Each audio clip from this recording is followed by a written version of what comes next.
बिस्मिल्लाहिर्रहमानिर्रहीम। The topic of discussion is electrostatic induction. इससे पहले जो हमने टॉपिक डिस्कस किया था दैट वाज इलेक्ट्रिफिकेशन। वो वीडियो अगर आपने नहीं देखी तो सबसे पहले वो वीडियो देख के आ जाएं, उसके बाद ही आपको ये टॉपिक बहुत अच्छे से समझ आएगा। इलेक्ट्रिफिकेशन का जस्ट मैं अगर आपको एक ओवरव्यू दूँ तो इसमें होता ये है कि अगर एक ऑब्जेक्ट जो है वो इलेक्ट्रॉन्स को लॉस करेगा तो उस पर जो चार्ज अपीयर हो जाएगा that will B positively charge. Similarly अगर कोई ऑब्जेक्ट इलेक्ट्रॉन्स को गेन करेगा तो उस पर जो आने वाला चार्ज होगा that will B negative charge. So electrification एक सिंपल सा प्रोसेस है जिसमें हम किसी भी ऑब्जेक्ट को इलेक्ट्रीफाई कर देते हैं। आज का जो हमारा टॉपिक है that is electrostatic induction. Induction means induce करना, कोई ऐसा काम आप कर रहे हो कि जिससे कोई नई चीज़ इंड्यूस हो जाए, ठीक है। And electrostatic means, electro means charges and static means rest, यानी ऐसे चार्जेस जो कि रेस्ट पर हों। अगर हम इसकी डेफिनेशन पर जाएं तो ये एक ऐसा प्रोसेस है जिसमें हम एक न्यूट्रल बॉडी पे चार्ज को डिस्ट्रीब्यूट कर देते हैं। If we define electrostatic induction तो ये कुछ इस तरह होगा कि the process that involve distribution of charges on a neutral body. We know that in a neutral body, positive and negative charges are exactly same. जितने electrons होते हैं उतने protons होते हैं. That's why they cancel the net effect of each other and the overall body is neutral. लेकिन अब अगर आप एक चार्ज बॉडी को इस न्यूट्रल बॉडी के करीब लेकर आएंगे तो इस चार्ज बॉडी के रिजल्ट में क्या होगा कि इस न्यूट्रल बॉडी के ऊपर डिस्ट्रीब्यूशन ऑफ चार्जेस हो जाएंगे। एंड इसी distribution of charges on a neutral body को हम इलेक्ट्रोस्टैटिक इंडक्शन कहते हैं। एक सिंपल से एक्सपेरिमेंट लेते हैं जिसमें हमने दो स्फीयर्स लिए, one is named as a and other is named as b. A पे ऊपर जो चार्ज है दैट इज़ न्यूट्रल, यानी number of positive and negative charge are exactly the same. We bring closer both the sphere with each other. अब हम अगर एक negatively charge rubber strip को स्फीयर ए के करीब लेकर आएँ, we know that negatively charge attract positively charge towards itself.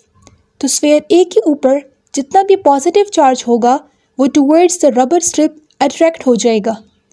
अब we also know that similar charges repel each other. So the negatively charged in the sphere A will be repelled by the negatively charged rubber strip.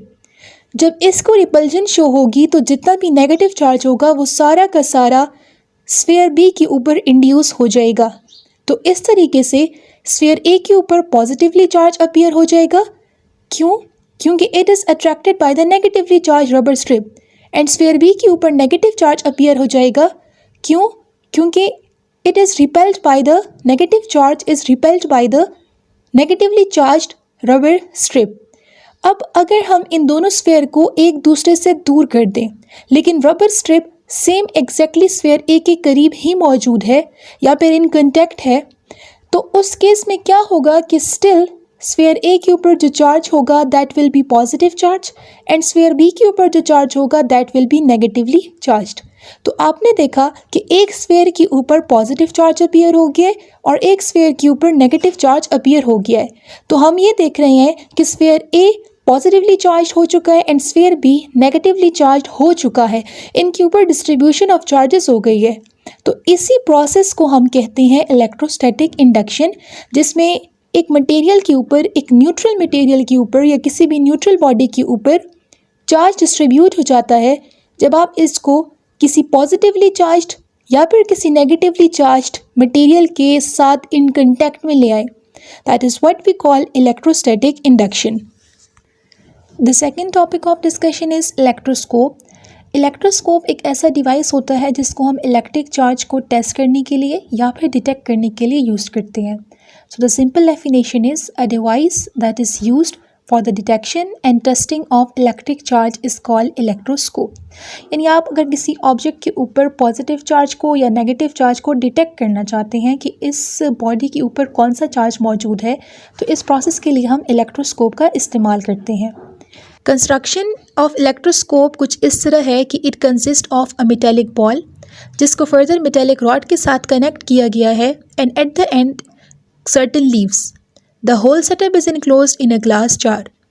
अब अगर आप एक positively charge body को इस metallic ball के करीब लेकर आएंगे तो होगा कुछ यूँ कि जितना भी नेगेटिव चार्ज होगा वो इस मेटेलिक बॉल पे रह जाएगा, क्योंकि वो इस चार्ज बॉडी की तरफ अट्रैक्ट होगा, जबकि जितना जो पॉजिटिव चार्ज होगा that will move towards the leaves पे चूंकि सिमिलर चार्ज अपीयर हो जाएगा that is positive, so they will show repulsion to each other. Similarly अगर हम एक नेगेटिवली चार्ज बॉडी को इस मेटेलिक बॉल के करीब लेकर आएंगे तो जितना जो पॉजिटिव चार्ज होगा वो इस मेटेलिक बॉल पे ही रहेगा और जितना जो नेगेटिव चार्ज होगा वो इन लीव्स पे अपीयर हो जाएगा। ऐसा क्यों होगा?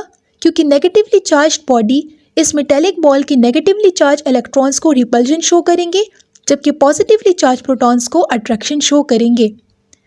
अगर आप एक डिटेक्शन करना चाहते हैं कि किसी भी बॉडी के ऊपर कौन सा चार्ज मौजूद है, आया पॉजिटिव है आया नेगेटिव है, तो उस केस में आपको अपने इलेक्ट्रोस्कोप की ही पहले क्या करना होगा, चार्ज करना होगा। इससे पहले जो हमने डिस्कस किया that was testing of charge. Now we are going to discuss detection of charge.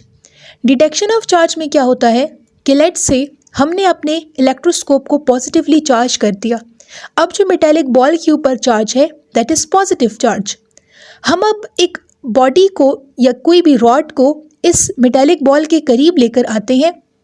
अगर इस रॉड के ऊपर पॉजिटिव चार्ज होगा तो ये दोनों एक दूसरे को रिपल्जन शो करेंगे।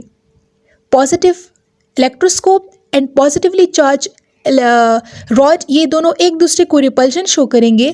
तो इस केस में जो आपके जो लीव्स हैं that will move away from each other, move upwards. तो इससे आपको ये पता चलेगा कि जो इलेक्ट्रोस्कोप का चार्ज है वही इस रॉड का भी चार्ज है। चूँकि इलेक्ट्रोस्कोप पॉजिटिवली चार्ज है तो आपके पास ये जो रॉड है ये भी क्या है, पॉजिटिवली चार्ज होगा। इससे आपने ये डिटेक्ट किया कि आप जो रॉड लेकर आए थे इसके ऊपर पॉजिटिव चार्ज मौजूद है। सिमिलरली अगर आप एक और रॉड लेकर आए इस पॉजिटिवली चार्ज इलेक्ट्रोस्कोप के करीब और अगर इस रॉड के ऊपर नेगेटिव चार्ज होगा तो ये नेगेटिव और पॉजिटिव एक दूसरे को अट्रैक्शन शो करेंगे। इस केस में जो आपके लीव्स हैं ये मूव टूवर्ड्स ईच अदर। अब ये एक दूसरे को रिपल्जन शो नहीं करेंगे बल्कि ये एक दूसरे के लिए अट्रैक्शन शो करेंगे। इससे आपको ये पता चलेगा कि जो इलेक्ट्रोस्कोप का चार्ज है वो इस रॉड के चार्ज के ऑपोजिट है, इसलिए यहाँ पे अट्रैक्शन शो हो रही है। चूँकि आपका इलेक्ट्रोस्कोप पॉजिटिवली चार्ज है तो इसका मतलब ये हुआ कि जो रॉड हम इसके करीब लेकर आए थे that is negatively charged. So it was a very simple experiment जिससे आप ये स्टडी कर सकते हो कि कैसे हम इलेक्ट्रोस्कोप के ज़रिए चार्ज को डिटेक्ट कर सकते हैं। For the detection of charge आपने सबसे पहले इलेक्ट्रोस्कोप ही चार्ज करना होगा, उसके बाद ही आप किसी भी रॉड के ऊपर पॉजिटिव या फिर नेगेटिव चार्ज की डिटेक्शन कर सकते हैं। That was all about electroscope and electrostatic induction. कोई भी कन्फ्यूजन हो तो आप कमेंट सेक्शन में पूछ सकते हैं। चैनल को सब्सक्राइब करना मत भूलिएगा। Thank you so much. अल्लाह हाफिज़।